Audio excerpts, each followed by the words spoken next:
नमस्कार दोस्तों, मेरा नाम है आकाश और मैं आप सभी का अपने YouTube channel A to Z study में बहुत बहुत स्वागत करता हूं। और आज की वीडियो में मैं आपको पढ़ाऊंगा क्लास 6 मैथ में chapter number 3 playing with numbers की एक्सरसाइज 3.5। दोस्तों, इससे पहले की वीडियो में मैंने आपको एक्सरसाइज 3.5 का क्वेश्चन नंबर 1, 2, 3 लगवा दिया था। आज हम लोग क्वेश्चन 4 और 4 से आगे लगाने वाले हैं। तो चलिए समय बर्बाद नहीं करते हैं, सीधे इसको लगाना शुरू करते हैं। तो क्वेश्चन नंबर 4 ये कह रहा है, right the greatest 4 digit number and express it in terms of its prime factors. क्या कह रहा है कि आपको सबसे बड़ा 4 डिजिट वाला नंबर लिखना है और फिर आपको उसके प्राइम फैक्टर्स के टर्म में उसको दिखाना होगा। तो सबसे पहले तो इसमें हम लोग देख लेते हैं कि ग्रेटेस्ट 4 डिजिट नंबर कौन सा होता है। ग्रेटेस्ट 4 डिजिट नंबर किसको कहते हैं? 4 digit number, greatest 4 digit number. ठीक है, देखो ग्रेटेस्ट और स्मॉलेस्ट नंबर लिखना बहुत आसान होता है। जैसे कि यहाँ दिया है ग्रेटेस्ट 4 डिजिट नंबर। जब भी ग्रेटेस्ट बोले ना तो जितना डिजिट दे रखा है उतनी बार 999 लिख दिया करो। तो 4 दे रखा है, 4 बार 9 लिख दो। 9999, यही मेरा ग्रेटेस्ट 4 डिजिट नंबर हो गया। ठीक, अच्छा, अब क्वेश्चन आगे क्या कह रहा था कि आपको इसके प्राइम फैक्टर्स के टर्म में इसको दिखाना होगा। तो चलो प्राइम फैक्टर्स निकाल लेते हैं, तरीका आपको पता ही है। तो हमको ऐसे 999 लिखना है और अब इसका हम इस तरीके से सॉल्व करेंगे। तो सबसे पहले 2 की टेबल में देखो जी, यूनिट प्लेस पे 9 है, मतलब ये 2 में नहीं जाएगा। क्या ये 3 में जाएगा? जा सकता है, बिल्कुल जा सकता है, क्यों नहीं जा सकता है। तो 3 में उड़ाओ, कितनी बार में? 3 3 जा 9, 3 3 जा 9, 3 3 जा 9, 3 3 जा 9। क्या ये 3 में जा सकता है पूरा नंबर? जोड़ के चाहो तो चेक भी कर लो। तो 3 3 6, 3 3 6, यानी कि हो गया 12। 12 3 में जाता है, बिल्कुल जाता है, तो उड़ा दो। 3 1 जा 3, 3 1 जा 3, 3 1 जा 3, 3 1 जा 3।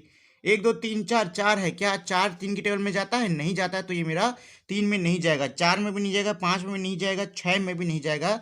क्या ये 7 में जा सकता है? तो 7 1 जा 7 और 4 बचा, इधर आ गया 41 हो गया, और 7 5 जा 35, 6 बचा 61 हो गया। नहीं नहीं नहीं नहीं, 7 में नहीं जा रहा है ये मेरा 7 में भी नहीं जा रहा है, 8 में नहीं जाएगा, 9 में भी नहीं, 10 में भी नहीं। क्या ये 11 में जाएगा? रुको, इसका डिविजिबिलिटी टेस्ट कर लेते हैं।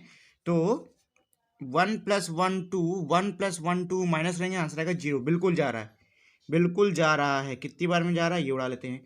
तो 11 1 जा 11, 11 नीचे, मतलब 1 नीचे जाएगा, तो 0 ले लेंगे और 1 आ जाएगा। ठीक है, रुको एक बार करके भी दिखा देता हूँ कैसे मैं लाया हूँ। ये हो सकता है आप कंफ्यूज हो गए हो। 1 1 1 1 है, 11 1 जा 11, कट गया, 1 नीचे आ गया। अच्छा, अब ये 1 जो है छोटा नंबर है, तो मुझे इस वाले नंबर को भी नीचे लाना पड़ेगा, तभी तो नंबर होगा मतलब भर का, कि मैं काट सकूं। तो एक काम करो, 11 0 जा कर दो। तो 11 0 जा 0, 1 नीचे आ गया। अब ये आंसर है, तो अगला वाला नंबर अपने आप नीचे आ जाएगा। 11 1 जा 11, कट गया। कितना आंसर आ रहा है? 101। तो बस 101 लिख दो। अच्छा, ये जो 101 है ये मेरा क्या है? ये मेरा प्राइम नंबर होता है। ठीक है ना, ये मेरा प्राइम नंबर होता है, मतलब अब ये जो नंबर है ये खुद की ही टेबल में ही जाएगा। ठीक, चलो, तो अब ये मेरा हो गया। अब इसको लिख दो, the prime factors, the prime factors, रुक जाओ इसको थोड़ा ऊपर कर देते हैं।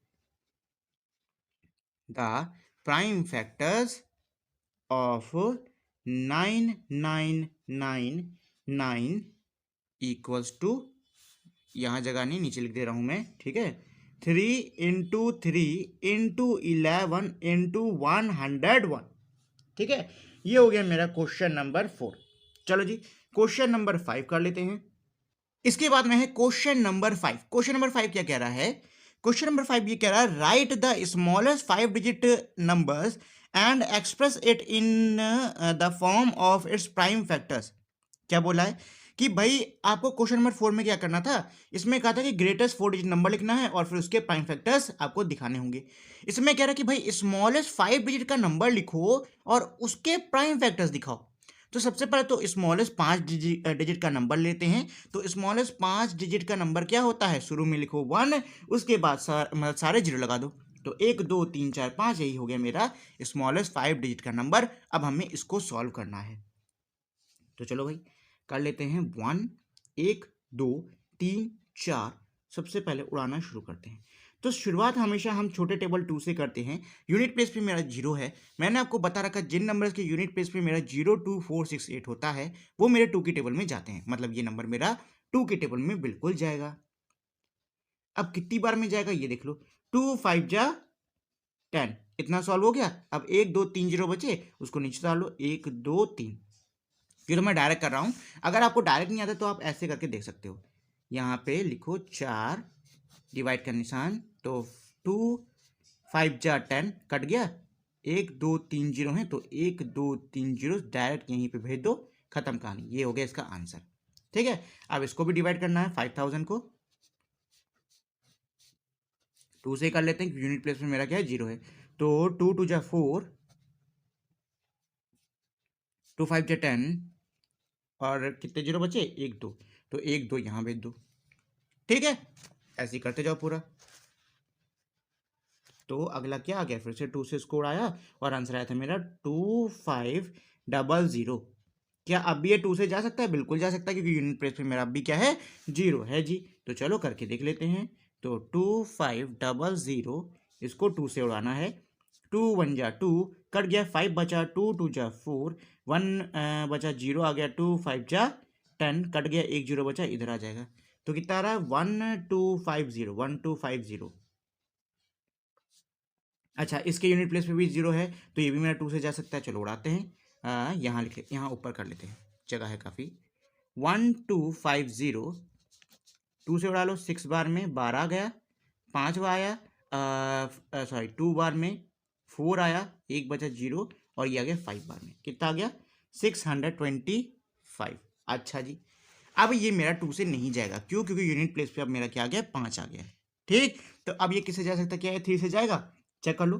तो 6 2 8, और 8 में 5 जोड़ो तो 10 13, क्या 13 3 टेबल में आता है? नहीं आता है, तो 3 से नहीं जाएगा।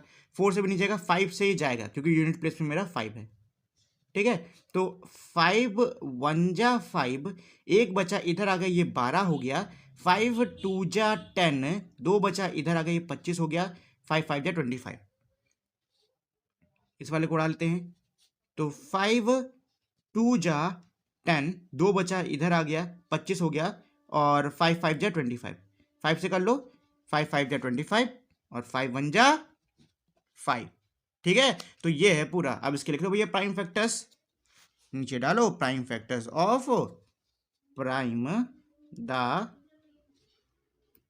Prime factors the prime factors FACTORS of 1 1 2 3 4 0 बराबर, नीचे भैया लिख डालो। तो क्या है मेरा 1 2 3 4 2 हैं, 4 5 हैं, तो 2 into 2 into 2 into 2 into 5 into 5 into 5 into 5, और ये हो गया इसका आंसर।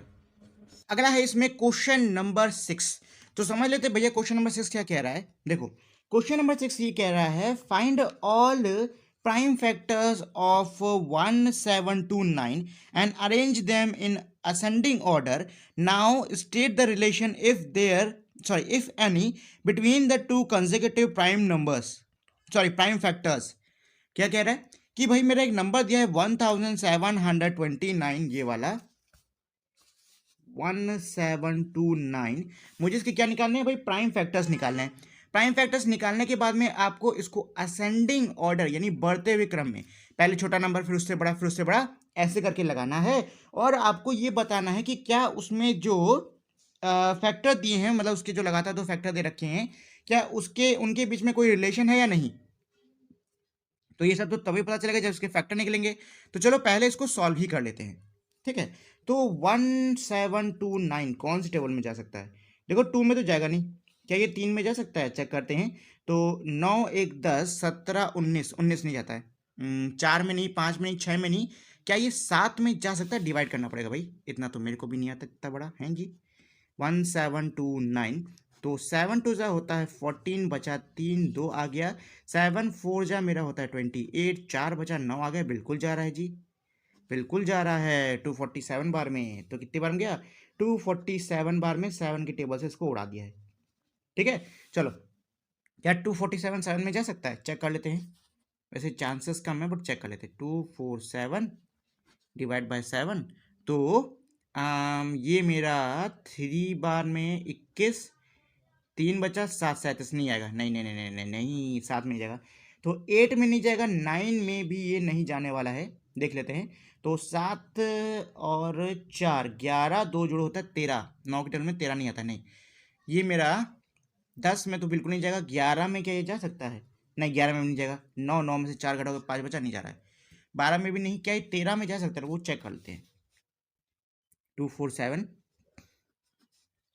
13, तो 13 वनजा में ही जाएगा, है कि नहीं? तो यहाँ से बचा एक, यहाँ से बचा एक, ये आ गया 7, क्या 117 आता है? हाँ, 9 बार में आता है, 9 बार में आता है, चला गया 19, कितनी में आ रहा है भैया? 19 में गया है और 13 की टेबल में। अच्छा, 19 मेरा प्राइम नंबर होता है, ये खुद की टेबल में जाएगा, तो भैया इसको सीधे 19 से ही उड़ा दो, आ गया मेरा 1। तो इसके फैक्टर्स क्या निकले हैं? इसके फैक्टर्स निकले हैं मेरे 7 इंटू 13 इंटू 19। ठीक, चलो, अब बाकी जो क्वेश्चन में दे रखा था उसको पढ़ लेते हैं। तो क्वेश्चन में ये कहा था कि इनको तुम्हें असेंडिंग ऑर्डर में अरेंज करना है, ऑलरेडी लगे हुए हैं मेरे, अब देखना है क्या इनके बीच में कोई रिलेशन है या नहीं। तो क्या कोई रिलेशन है? 7 से 13 हुआ है और 13 से 9, हाँ एक रिलेशन आ रहा है, देखो एक आ रहा है, एक आ रहा है, एक आ रहा है। 7 से 13 के बीच में 6 का डिफरेंस है और 13 से 9 के बीच में 6 का डिफरेंस है। ठीक है, यही एक रिलेशन है, और तो मुझे कोई रिलेशन दिख नहीं रहा है। आई थिंक यही रिलेशन है।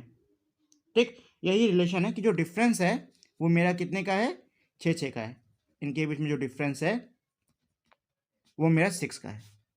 मुझे इसके अलावा और कोई रिलेशन तो नजर आ नहीं रहा है, वैसे यही होगा। चलो जी, क्वेश्चन नंबर 7 पर आते हैं। क्या कह रहा है क्वेश्चन 7? ये कह रहा है the product of 3 consecutive numbers is always divisible by 6, verify this statement with the help of some examples.